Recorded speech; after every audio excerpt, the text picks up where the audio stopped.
Welcome everyone to Melfuzz TV. I am Peter and today I'm going to be talking about the X-Files Season 2, Episode 22. It's called F Emasculata. So spoilers for the episode as always. So this one sounded interesting when we had a look ahead last time. This is a pandemic or an outbreak episode, maybe a better way of putting it, that originates in a prison.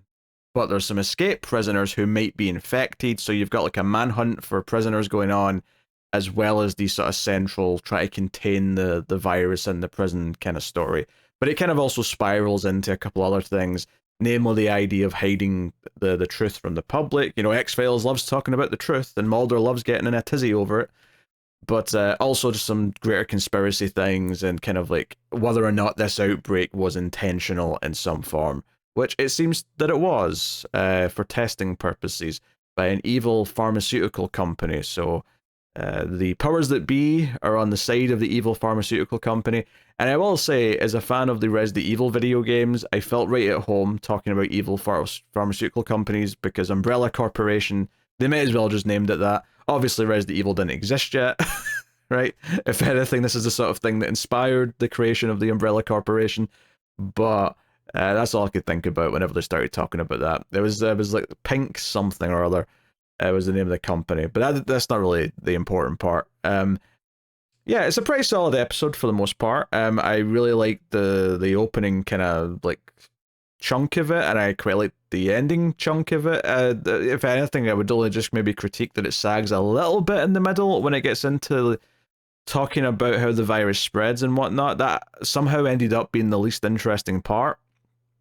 Mainly just because I think probably the specifics of what's causing the virus and how it's spreading and the symptoms end up not really being that important, right? Because all the things this episode's really getting at is just the idea of stopping it and the idea of the conspiracy to sort of intentionally start it. It just kind of went awry because some prisoners escaped, and all the sort of the more moral and ethical things surrounding that, as opposed to the actual raw, oh, there's a weird virus that's transmitting in a strange way. And we've had various things. I mean, Mulder and Scully were infected with something just a couple episodes ago on the submarine. But this is dealing with it in a very different context, a very different lens, like I said. And even this focus, like I said, is more about the macro above it rather than the micro context of what the virus itself is. So once I got into talking about that a little bit much in the middle, it was a little bit less interesting. Not bad by any means, just a little bit less interesting. Because I think the actual escaped convict stuff was inherently a bit more fun. It was probably a smart bit of writing to have that going on whilst you've got the main plot going, because it kind of meant that there was like a suspenseful element. You know, there was these characters who were violent, they were attacking innocent people. There's a whole thing early on where they attack a father and husband in the public bathroom and steal his like RV, leaving the wife and kids behind. But we see afterwards that, yeah, this guy's been killed for the van. So it's like, oh, they're dangerous anyway, and perhaps don't care if they infect people because they don't really have that much of a moral compass, it seems, given how they're treating people anyway. So that's, you know, an interesting element to add in there, and it kind of gives it a little bit of excitement when you're seeing these scenes where a regular civilian's in trouble like that. Same goes for the second person they end up attacking, which is this guy that works at the garage, or sorry, the gas station for the Americans.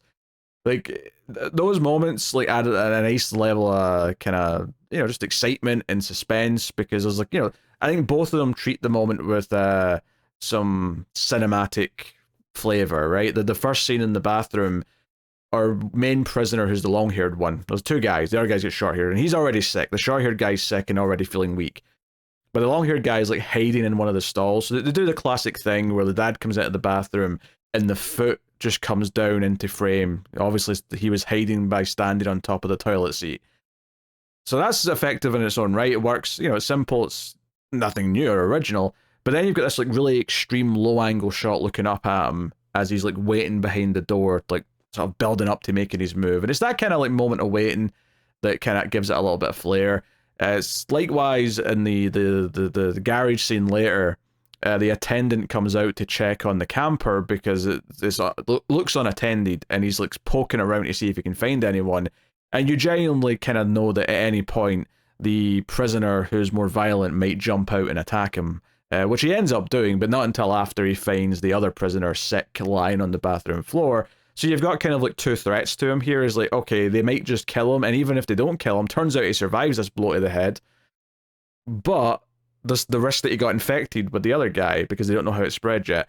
Now, we, the audience, have an indication right from the start, because this episode starts a lot like the opening of Arachnophobia. That's what it reminded me of anyway.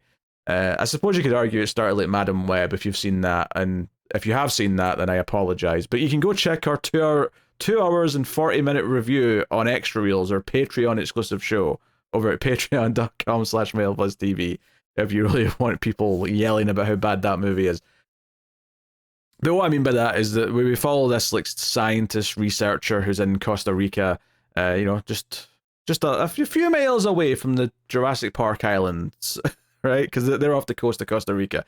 But he's in Costa Rica and he's exploring for new bugs and species. We find out later the pharmaceutical company likes looking for these things to get possible applications, possible enzymes from different species, things like that. And he finds like a dead, I want to say it was a warthog, but I'm no expert by any means, but they looked warthogish to me based on the tusks. But definitely not an animal I'm not familiar with. But basically, as he's prodding at it and he's taking samples or whatever, there's these big boils on this dead animal that are kind of bubbling. And eventually one bursts in his face like a giant pimple and covers him in gunk. And then he gets sick. He radios for help that night, and then the next morning, military or whoever it is find him and he's dead. And that's the backstory to the episode. That's when the opening title says. It's an effective opening scene because it's its own little mini story. I think sometimes X-Files is quite good at having almost these little short films before the opening titles, because they tend to be it's very rarely Mulder or Scully in the opening scene. I guess in a sense it's almost a little bit like Columbo, where the main characters are very rarely in the opening scene for most of these Case of the Week episodes anyway, because it'll be like, no, here's where the case is going to be. Because I guess in X-Files case it's normally somewhere else, because they like travel around the country a lot. It tends to be the cases happening in whatever state it's happening in, or in this case Costa Rica. But this is a solid little introduction, which builds a bit of tension.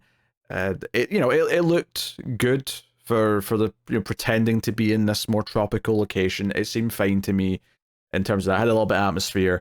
So I was into the opening, and the whole pimple popping aspect of it is pretty disgusting. Honestly, you see it happen a few times in this episode, and it's always pretty gross. But it does kind of indicate to us, the audience, that that's what's really spreading the disease, and it's not as simple as just, a typical airborne virus necessarily. It's only when this thing pops. That said, though, having lived through a pandemic now, it did make me quite sensitive to a few scenes. Just in the sense, when I say sensitive, I don't mean I was like triggered by them or anything like that, but I just mean in the sense that I was hyper aware of when I felt like Scully, or possibly other characters in the scene, but it was mainly Scully, of when she should be wearing her mask. Because, she puts on the mask to like prod at a dead body or whatever at one point. But there's also a moment where she just like opens up like a body bag and like takes out like a little like bug sample from the wound or the boil. And as she was going to do it, she didn't have her mask on, and I'm like, Scully, put your mask on. You have no idea how this thing transmits. The fact that you're even close to this boil that's going to burst soon, you're not wearing the mask. What are you doing? Interestingly, when it cut to the like reverse shot and then back to her again, she had the mask on in the reverse shot. So it's kind of implied she'd put the mask on off camera, which is fine. But I think because we went through a pandemic, I was being hyper aware of like, why don't you have your mask on, Scully? You're a doctor. You should know not to be just breathing in the air willy-nilly around this dead body. You don't know how this thing's spreading. So it doesn't really commit too many sins in that sense, right? Compared to like we did that movie from the 90s called Outbreak on Collector's Cut over on the movie channel a few months ago. And there was a bunch of things in that were like agitating, having lived through a pandemic because of like people not doing certain things or acting dumb or whatever. This doesn't like have too much of that, but there's definitely a couple of moments where I'm like, Scully, be safe, put the mask on, you don't have to risk anything here, come on. But anyway, so yeah, someone sends a leg of an animal infected with this thing to a prisoner in Virginia, what I say it was. And he's trapped in this cell, right? It's not even like a cell with bars on it, so he can stick his head through the bars and try and look the other way. This is like a solitary confinement, no windows. The only light coming in is the little open slot in the door, right? It's one of those dark prison cells, the hole or whatever they call it. And he's trapped in there with this thing, and eventually this leg, this animal leg, is going to pop, and it does, and he gets infected. So they take him away, and then quite quickly we find out that other prisoners get infected. It actually felt like a bit longer than normal until we see Mulder and Scully. It's not actually that long. The opening like titles at the top, the bottom of the screen are still popping up when they appear. But because we go straight to this prison stuff after the opening title sequence, which was obviously the cold open was none of them, it felt like usually I think after the opening titles we typically go more directly to one of them. But here it was like no, they just kind of come in after all this has started. And we don't see a scene where they get the call. We kind of find out in retrospect that they were given this job, which is even a point of conversation for them as well. When they get here, they think they're here just because 2 prisoners escaped, right, in the laundry, and they make a little joke about how the guards must not watch enough Prison Break movies. And this is where we get Dean Norris, our big guest star of the episode. How big he was when this aired, I don't know, but obviously now he's Hank from Breaking Bad and Better Call Saul, so he's more of a big deal. But he is in other stuff, like he's in Lethal Weapon 2 in a small role. He's in a bunch of things from around like the late 80s and early 90s that maybe you didn't notice him at the time, but if you see him now, you know him because of his bigger role from Breaking Bad. But he's a US Marshal. He's kind of a shithead in that he's really throwing his weight around. He thinks the FBI are just going to get in the way, yada, yada, yada. But even they don't know why there's like people in hazmat suits and like bio suits doing quarantine stuff. Like they don't even know what's going on there. And Mulder and Scully quite rightly say, that's strange. I feel like we should have all the information here. There's something more going on here that we don't know about. And it's like, okay, who put us on this mission and why? Because typically we don't do prison breaks, right? That's not what we're called in for. But we've also got this other thing going on with the quarantine, so what's that about? So they kind of split up for most of the episode, and Scully stays at the prison and tries to like talk to these other doctors and scientists and find out what's going on. Mulder goes with the US Marshals to try and capture the escaped men, and we kind of jump backwards and forwards from there throughout the episode. Scully is told that these guys are working for the CDC, although that's later turns out to be a lie. They're actually working for this pharmaceutical company. Because one of the big questions throughout the episode is, okay, how did this get into the prison? And Scully eventually finds the postal packaging that delivered the animal leg, and she wants to know where it came from. And they kind of, basically put 2 and 2 together and realize this is an intentional outbreak. Well, they even put 2 together. The scientist that she talks to, the main guy, who's very reluctant to talk to her at first, Dr. Osborne, he actually gets infected like a third into the episode, because despite him knowing more about what's going on than Scully does, he tries to close the body bag that Scully's opened in secret to get a sample, and he does it without wearing a mask, and then he gets, the boil spurts in his face and he gets infected. And Scully's standing right next to him, so there's even like a little bit of a question of, is she infected later in the episode? I never thought she was. It didn't feel like it was going down that route. That said, though, I'll give it up to Gillian Anderson, though, because the moment where she's like testing to see if she's infected, because Dr. Osborne, which by the way, I couldn't help but think of Dr. Octopus, because that's his name. No, wait, no, I'm telling a lie. I'm mixing 2 Spider-Man villains up. Norman Osborn is Green Goblin. Dr. Octopus is Otto Octavius. But for some reason my mind went to Doc Ock when he said his name. Obviously it's not, though. Maybe it's because he looks more like Doc Ock. He looks more like a Doc Ock than he does a Norman Osborn. Anyway, I'm going wildly off topic here. Anyway, so there's a great little moment where he starts to get really sick, but he started this test and he's explained to Scully how to finish the test to see if she's infected. And there's a great little moment where she's going to look in the microscope, but she takes a second before she does, because she's like, oh, this, like, she knows how fatal this thing is. If she has it, she's dead. So she takes this moment to just sigh to herself, and then she looks in the microscope. They don't cut to a shot of what she's seeing, right? Because, I mean, let's be honest, we probably wouldn't know one way or the other if it's good or bad. I mean, they could have like made it clear to us earlier on what was good or bad if they showed us like clean and unclean examples earlier on, but they didn't, and that's fine because they didn't need to. Because Scully's head just pulls back from the microscope, and her performance lets you know what the result is. And I think both that the result moment itself, but also that moment before she looks in, because it's kind of a big deal. She's checking to see if she's going to live or die. I thought she did a good job portraying that for the audience. It's something that could have been a nothing moment, but she kind of took it as an actor and made it into something, right? She took a moment that was kind of meaningless, all things considered, from the sense that we know Scully's not going to get this and die, or if she does get it, that just means that there's going to be a cure by the end of the episode, because we're not killing Scully in this random episode in season 2 of the X-Files. But she took it and let the performance give us a story out of it by showing that she was actually scared of the result, and then the relief of it not being a positive virus infection. That gives it some weight. It gives it a purpose, even though there was never a chance that she was infected. Or like I say, if she was, it would mean that she'd be saved somehow by the end. And all the prisoners that already died, tough luck to them. They're just the early adopters. Early adopters of new technology and also viruses. They all suffer more than the ones that come later. I mean, that was a lot of her stuff. Was dealing with that and like figuring, putting some of the puzzle pieces together, getting a sample, and basically just being there to witness the fact that these scientists burn everything. They burn the bodies, they burn all the evidence that any of this ever happened. They want to contain this quietly. And the powers that be in the government clearly are supporting them with that, because the National Guard's kind of like backing them up outside the prison.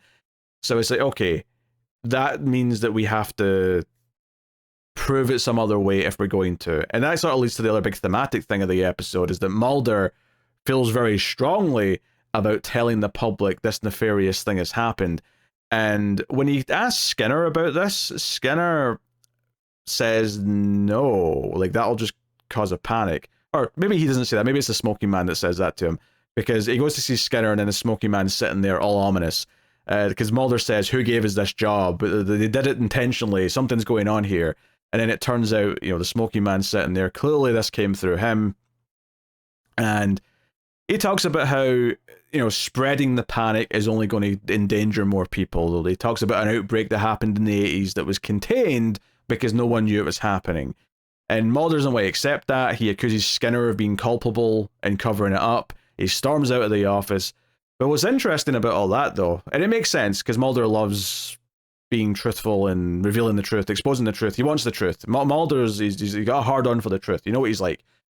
But he calls Scully at this point in the episode, and I think to his surprise, Scully says, not in the same way, of course, she's a bit more human in the way she puts it, but she basically says the same thing, and so far as saying, no, we can't tell everyone yet. This is not the time for the truth, Mulder. We have to find a way to contain this and not cause a panic, because that'll just make everything spread worse. The panic will spread quicker than the virus, and that'll just help the virus spread. So no, this is not a time for truth. That'll come later. And she does want to expose the truth by the end of the episode. She's not saying not to do that, but she's saying, no, this isn't the time to go and expose anything. This is the time to get this prisoner back. He might be infected. And by this point in the episode, we know that he's going to his girlfriend on the outside. He's got a kid with her, and he takes his buddy, his fellow prisoner, who's dying at this point, and he dies in the house that he lives in or did live in with his girlfriend. And the girlfriend gets the pimple on her face. This is another big pimple in the face moment. So I guess we get 3 in total in the episode. We get the guy in the rainforest at the start. We get the scientist with the dead guy in the body bag with Scully there, and we get the prisoner's girlfriend from the other prisoner here at her place. And she freaks out. And actually, again, this is one of the little moments that I really liked, is that she can see how sick he is. She doesn't know the context of it, of course, but when this thing bursts all over, obviously she's in shock for a second because it's disgusting, but then she runs to the bathroom, and the way she frantically starts splashing water on her face and rubbing her face with a towel, she's desperate. She's scared. She kind of like is smart enough to understand that she might have just got whatever this guy had, even though she has no context for what it is. And I thought that was also a good, effective little moment of making this all work. So, ultimately she ends up kind of like making Mulder feel bad, because Mulder comes to ask her, hey, where's your boyfriend going? Because we've not found him. And she's like, I don't know. But why aren't you telling people who did this? Why aren't you telling anyone? And she basically lumps Mulder in with the government. She's like, no, why aren't you telling everyone that and putting this on the news that this virus is a thing? And Mulder just sort of like has to like resign himself to saying, it's not my decision. And we know he wants to do that, but he's been talked down by everyone, including Scully, who he trusts, right? It's not just the people. Like, he basically goes through the gauntlet of Smoking Man, who he absolutely hates and does not trust. And then we got Skinner, who's this kind of like neutral, like he might be an ally, and we've seen enough to think that he's an ally, but obviously it's kind of sketchy because sometimes he seems to back up the people above him, somewhere in the middle. And then to the extreme end, opposite of Smoking Man, is Scully, where it's someone he trusts and cares about and takes her word seriously and knows that it's coming from a healthy, good place, right? From well intentions. So this stings for Mulder to basically be the face of the people who are lying right here. You can tell it's eating them up. It's a good little moment. So it all kind of bubbles up, no pun intended, because of the boils bursting, but it all leads to this prisoner going to a bus station to try and leave, and we can see he's sick by this point. So we get a whole showdown where he's on the bus, Mulder and the marshals come in without their uniforms to try and keep it quiet, and Mulder tries to get on the bus. He says to the marshal, hey, I'll get on the bus. Instead of causing a panic and making him possibly start hurting innocent people, how about I get on the bus, I'll sit down behind him, hold a gun to the back of his head, and then direct everyone else to get off the bus. And he's fine with that plan. Unfortunately, though, when Mulder's asking the bus driver if he's seen the guy get on the bus, this is the exact moment the prisoner gets out the bathroom and sees this guy in a suit talking to the bus driver, looking all suspicious. So he grabs this kid who we saw get on the bus, in a previous scene, and holds him hostage. And the stakes are quite high here, because not only does he have to save everyone on the bus and stop all this from happening, even though Mulder feels like he kind of balls this plan up, the way he's done this here, is the stakes are also, we can only even attempt to prove what's happened here with this company doing this intentional outbreak to test what's going on if we have this guy as a witness, because he's the only proof. Everything else has been burned. We need to have him make a statement. We have to have him back up some of the things we're going to be saying. So Mulder's basically pleading with him to hey, yeah, you're infected, you're going to die, but how many people are you going to take with you? Your girlfriend and your kid are infected, or at least the girlfriend is. I think he says the kid might be infected. I don't know if they're sure at this point. We never really find out, I don't think. But it's a whole thing where he's trying to talk him down. And because this guy's been just killing people as happy as he wants to throughout the episode, it feels like kind of a lost cause in a weird way. But it's almost like if Mulder can convince him to want to get back to the people responsible, and this is the one way he can kind of stick it to them, tell me what you know, and he talks about the package. But before he's able to say what's in the package that prisoner got that started this whole thing, a gunshot comes through the window and kills him. And yeah, the question's sitting there did someone from the marshals take this shot because they had it and they thought it was the right thing to do, or were they directed to take this shot to keep him from talking? Because conspiracies, because this is all, going up the food chain. So, it's a well done scene. It's a good, tense situation. You've got all these innocent bystanders on the bus. You've got Mulder wanting to save them, but what makes it interesting is that he actually has another motive on top of that, which is that he needs this guy to kind of play ball and give a statement before he dies, so that they've got something to work with. In the end, all they have is the one little bug that Scully got from the dead body that she had on her own persons, and the bad guys, the company didn't get to it. So all that's pretty solid, as is the revelation afterwards that basically they intentionally sent this package to a prisoner who had the exact same name as the guy who was in the forest at the start getting the samples that died there. And this was basically plausible deniability, is that they could basically say it went to the wrong person by accident. It was meant for this guy, not the prisoner. this was their backup plan just to cover their tracks. And they realize this, and Mulder's pissed. Mulder's pissed at Skinner for potentially helping people cover this up. And Skinner just kind of hits back with a stern voice and says, look, you're getting close to this line that I'm standing on. You keep crossing it. You have no idea what you're up against. They're 3 steps ahead of you. Like, you were never going to win. You never had a chance. The deck was stacked from the second you were sent on that job, on that mission. But as they're leaving, and Mulder's clearly walking, like, he's storming out, he's pissed at Skinner. Skinner shouts over at him and then says, I'm speaking as a friend here. Watch your back, because this is only the beginning. And I want to point out the music here at the end. It was quite ominous. There was this kind of like sort of monster movie little beat that was happening, or riff, I should say, that was happening as Skinner looked back down at the bug in the little test tube that Scully had brought in. So ominous ending, which is pretty normal for X-Files. We always get ominous endings on this show.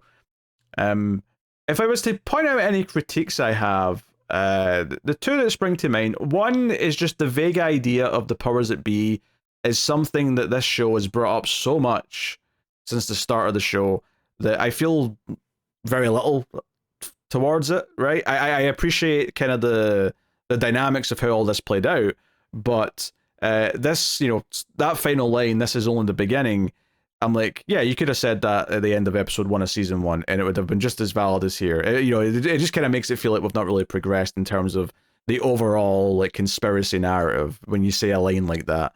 I suppose it is interesting though. It's like, hey, Mulder thinks that they want to discredit Mulder and Scully by being a part of this case because this is always going to end with them having egg in their face effectively because of the way they set it up.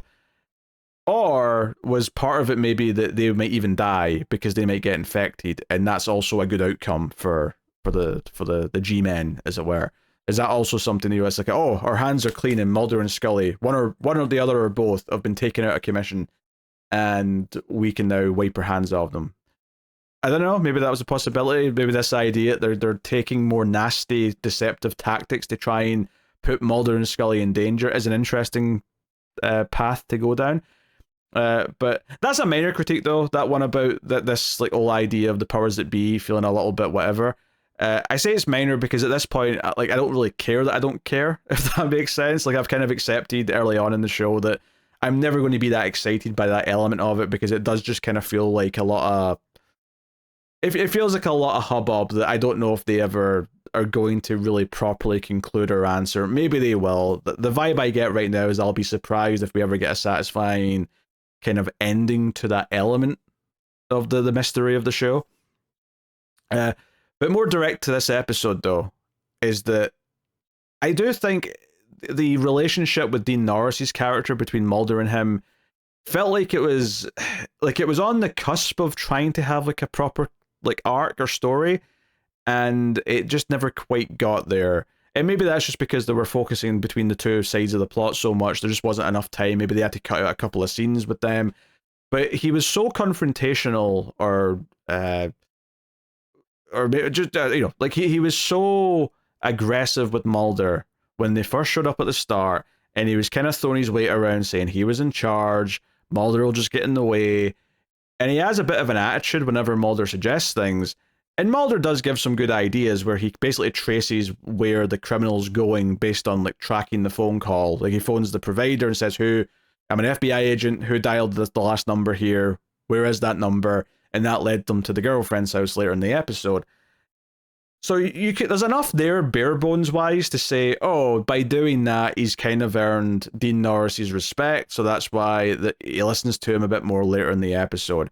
But it's very thin. There's not like a whole lot. Like, I really could have used a little bit more of like actually developing him as a character and actually bouncing off of Mulder, where maybe you can sort of actually see a sign of a little bit of a respect forming over the course of the episode.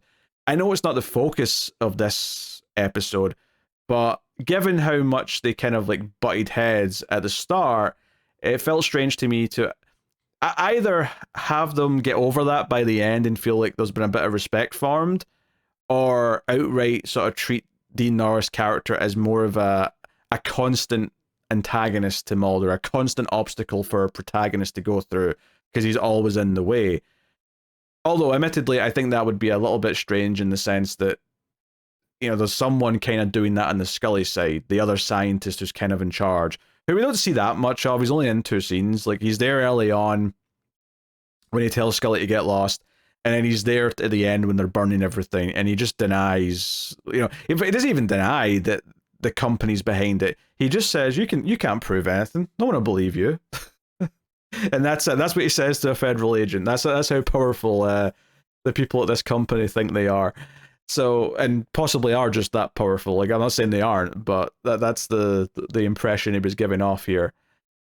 But yeah, it's again, it's not like a huge thing. Like I say, the episode is mostly fun. All the stuff with the convicts on the run, the chasing after them, some little moments of performances, like Scully checking her own health. The Mulder having to kind of like be like almost put in the position of defending, lying about the virus was kind of interesting as well for him, because that was clearly hitting at him quite hard. And the stuff in the bus was mostly pretty entertaining towards the end. And there's some interesting allusions of where we might go because of this. But I do have some minor sort of quibbles about how the episode could be even like greater, right? Like, it's not so much that I'm saying this episode doesn't succeed in what it's doing. I think it does. I think it's a good episode, but there's a few little things where maybe it could have been just extra special on top, right? But again, obviously runtime's a factor. You've only got so much time, so much things to do.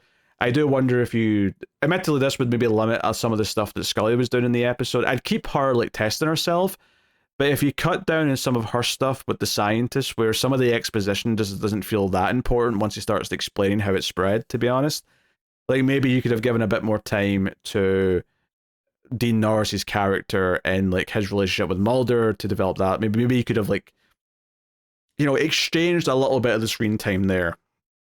Because like I said at the start of this review, some of the stuff that I was maybe feeling a little bit slower on in the middle was mostly the stuff where they were talking about the science elements of it. If you kind of condense that down to just what we need to know and no more, maybe you could have given an extra scene that could have developed the other relationships a little bit better. But as it is, it's a pretty solid episode with some fun sequences and moments. A couple of nice little moments of direction, a couple of nice little moments of acting, particularly from Gillian Anderson. So, yeah, good episode. So let's have a look and see what's coming next time from the X-Files. I think this season goes up to 25 episodes, so it feels weird that I'm still checking for season 2. Most shows would be at their finale by now, but next episode is called Soft Light. Here's a description on IMDb, although it's a bit long, I might just read part of it. Scully's former student, Detective Kelly Ryan, asked the agents to help her catch a runaway government scientist responsible for several... I had to click more. Several mysterious disappearances. Mulder realizes that the man is deathly afraid of his own shadow for some reason. It wasn't that long. I thought it was going to be long because it had a see more thing. That ended up in the last sentence, though. Okay, that sounds interesting. Another guest star from one of the 2 main characters' pasts. We've done this a few times now. So, we'll see. Obviously, Scully was teaching at Quantico for a while at the start of this season when Gillian Anderson was pregnant. So I wonder if this is that period of time where she met this student and maybe formed enough of a friendship that this person's asking for help. We'll find out. But very cool. Also, I don't think this is his first episode by any means, but I think this might be the first time in a while, at least, I've noticed that the writer on the next episode is Vince Gilligan. Speaking of Breaking Bad, funnily enough, with Hank earlier on. Yeah, no, it sounds like a solid enough premise. Looking forward to it. But let me know what you thought of this episode in the comments. Of course, you can like, subscribe, all the usual stuff. If you want to support everything, you can do that over at patreon.com/MailFuzzTV or via YouTube membership if that's more your thing. Or if you want to do a one-time thing, you can do that via super thanks on YouTube as well. Any support of any kind is greatly appreciated. It's how I can keep doing this as often as I do with all the different reviews here, all the different movie podcasts over Mail Fuzz Movies. So if you like any of that stuff and like keeping it coming, then you can help. And any of it is appreciated. My sentence is running into a dead end. I don't know where I'm going. Thank you very much for joining me, everyone. I do appreciate it. Keep watching TV. Have you got any vanilla?